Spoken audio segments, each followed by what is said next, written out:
Rutherford Issues with Brian Barrett on FM 101.9 and AM 1450 Murfreesboro, FM 100.5 Smyrna. Listen and watch at WGNSradio.com.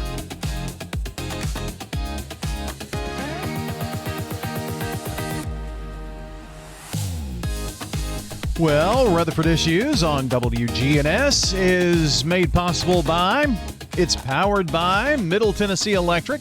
Want to take charge of that energy bill? Download the free MyMTE app. Track your usage, pay bills, report outages right there from your phone.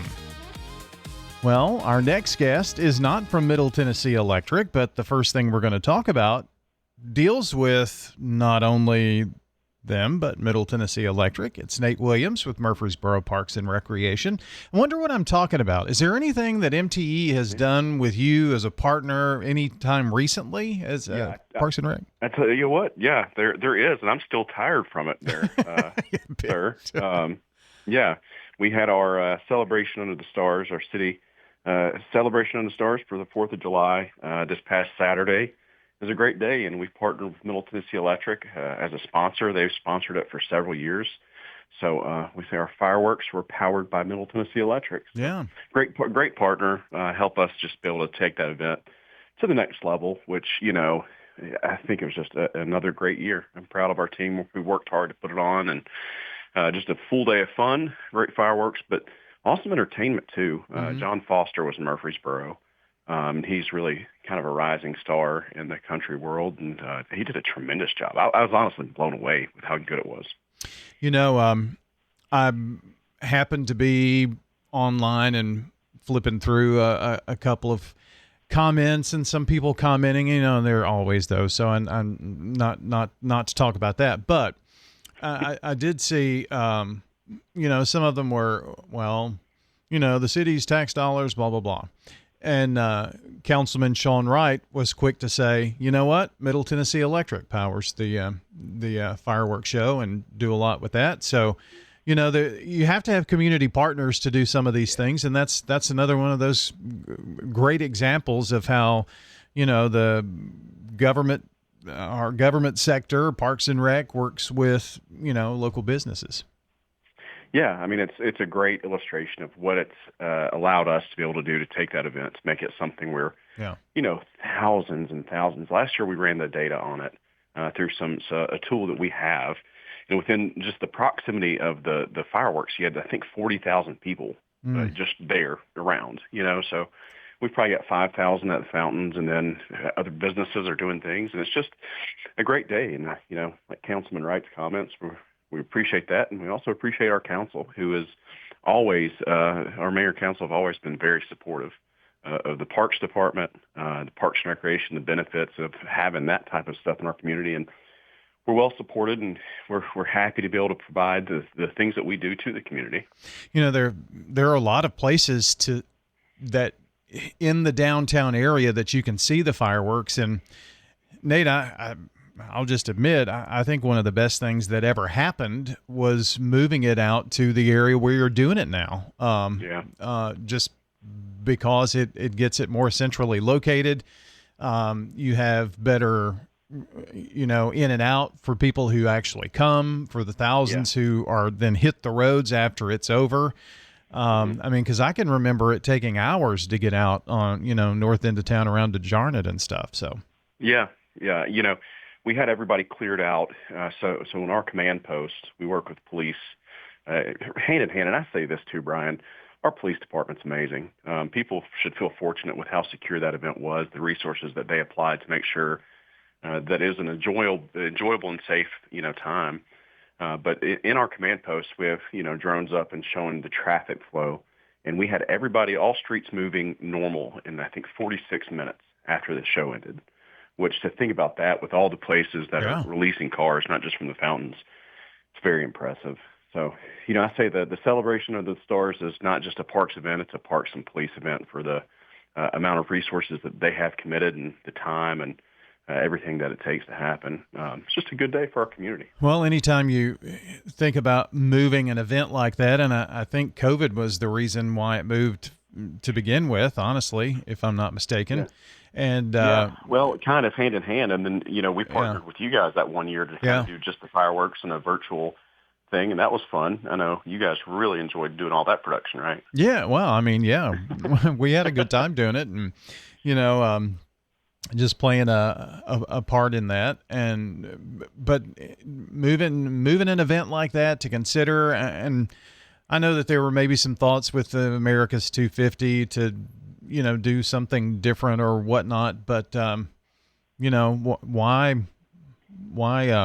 do something different just because if you've got something that works in my mind anyway. It works, and this year is bigger and better. Yeah, it's just kind of set the standard, and we were pairing it up with the downtown concert the night before that ended up unfortunately having to be canceled. But it's just a great day. I was talking to my wife. It was my 24th year straight in a row to work a 4th of July, so I was excited. That's one of my career goals, is to work every single 4th of July from 16 years old until I retire. Okay. Well, you've got a few years, I hope. I've got a few, but yeah. So do you ever get to take a holiday on a holiday? I mean, yeah, we do it. Our team, one of the things I'm thankful for is that they understand that, our job is to be, moving and making things happen when other people are typically off. So holidays, nights, weekends, and we're just glad to be able to do it. Well, it was obviously a huge event, so I wanted to make sure we talked about that first, and all the sponsors, and having it at the fountains, and that whole area is definitely going to see a lot of change here in the coming years. So it is, yeah. I guess we've got to be on be watchful for that, huh? Yeah, we're looking at what the next year might look like. I know Scott Gravy and his team at the Fountains, who we're just thankful to be able to partner with and have just a great relationship with them. They've got construction that'll be happening, and then there's construction across the street where we typically do parking. So we'll have to make some modifications and really take an assessment of what the best thing for next year will be. So we're working on that now. Before I go too much further, the month of June was kind of an interesting one for me, but I have found that no matter where you are, if you need to find a place to go walk, for instance, I'm supposed to be walking at least 40 minutes a day, which I have to say that I have done. Sometimes it might be hot, but I can go 2 miles to the Siegel Soccer Park and walk around the little, I don't know what you call it. It's about a quarter of a mile, I think, once you do one lap. I can go 4 miles from my house to one of the trailheads, go to Sportscom. So, I mean, just to have that many amenities right where I am, and you've got the new West Side Park coming up. I mean, you really have, there's something for everybody, I guess is my point, if you just look for it and know what to look for. And I guess that's the biggest challenge sometimes with so many people moving in. Yeah, and we've got stuff all around. I'm glad you're able to use our facilities. On really hot days, you can pop into Sportscom or Patterson and use the track there. It's very affordable to be able to have a place like that, Brian. And I've talked to several physicians, and people who are just general family practitioners, then actually a couple of, pediatric doctors who talk about just the benefits of moving, and they talk about the park system and just telling people, that their prescription is to go outside, get some sunshine, and move. We were talking about COVID earlier, and I think that was a time when a lot of people, for the first time, their exercise was using the greenway, and they weren't really exposed to too much of parks and recreation, but that kind of unveiled the curtain of everything that we have to offer. So we've never been busier as a department, and we're happy for that. Well, a lot of times and I've come to really enjoy my little time over there at the soccer park, and I'm not walking around the soccer fields, although you can with the sidewalks and the parking lots and things, when there's not a lot going on, but you've got some little track areas there, and I didn't really know they were there for the longest. And I guess that's just for that. it's good for us to incorporate as many walking paths that some people just don't want to walk on the street, and I understand that. So, the Greenway's so popular. I think Veterans Park is a place where people are going to be very pleased with the amount of trails that we have, and you can go and kind of unplug, unwind, or listen to nature, be in nature, or listen to a podcast, listen to some music, and just be moving. Yeah, a lot of kids. There are parents that have their kids over to play on the playground equipment. I saw a group of teens having a Bible study in one of the pavilions. I've seen, little family reunions or get-togethers that they've enjoyed, a little picnic. So all kinds of really cool things, and that's just, like I said, 2 miles from my house. So hope people will find whatever's going on close to them. And speaking of that West Side Park, things are coming along nicely, I think, aren't they? Yeah, they're coming along really nice. We're excited about the progress that's been made. We've had a really dry spring when they were doing a lot of the grade work on there, and most of the dirt's been moved, and they're starting to work. Right now, we're ahead of schedule of what we were anticipating. We should have really a refined anticipation of a ribbon cutting.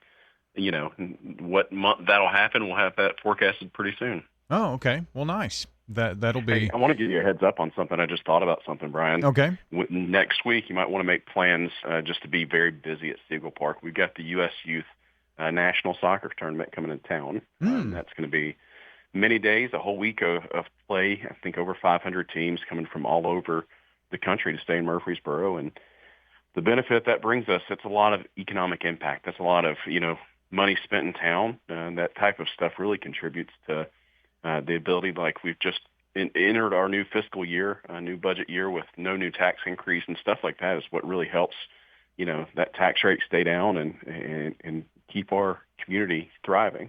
Well, those are dollars where they spend time in hotels and in restaurants, and then they go home. Shopping. Yeah.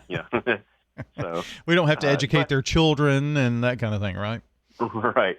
And then just from, that facility, what that's done, the reputation now that it has for being really a destination, not just for soccer development, but premier events. It's a big deal. Last year we had the MLS Next tournament, and this year we've got the U.S. Youth National Tournament. So the economic impact that it has is really in the, millions and millions of dollars.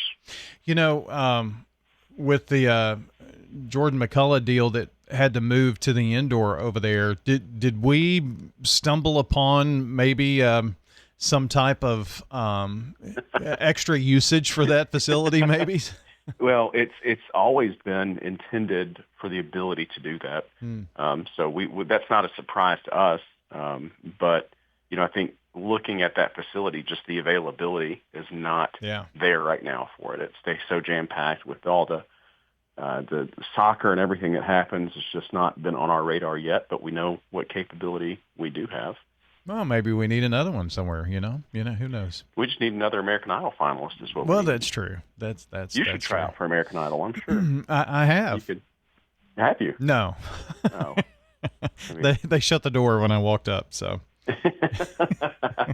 But, we have just a gym at Siegel, and what that does for our community is just, I think it surpassed even our expectations of just how big it could be, the impact that it could have on soccer, and then honestly the national reputation that it's getting as a facility. Well, on one final quick note, speaking of having impacts on different sides of town, my son Dalton, they live over kind of in the Rogers Park area, and they're very excited about what's going on there. And my granddaughter, she's like 13 months. It'll be a minute, but talking about swim classes at Patterson and the facilities that are within just a couple of miles from where they are. So, there really is something with Murfreesboro Parks and Rec all around the city. There is. I think anything you could want to do, we're glad to be able to provide what we do very cheaply or for free a lot of times. You don't have to pay to walk on the Greenway. Yeah. We have activities and facilities that are available all the time. Our team works 365 days a year to make sure that happens. So we're fortunate too, Ryan. It's an exceptional place to, live, work, and play, and our council believes in the benefit of what recreation facilities and the investment it takes and how large the impact can be on our community. Nate Williams joining us today with Murfreesboro Parks and Recreation. As always, we appreciate the time, Nate, and we'll see you back here next time on Rutherford Issues.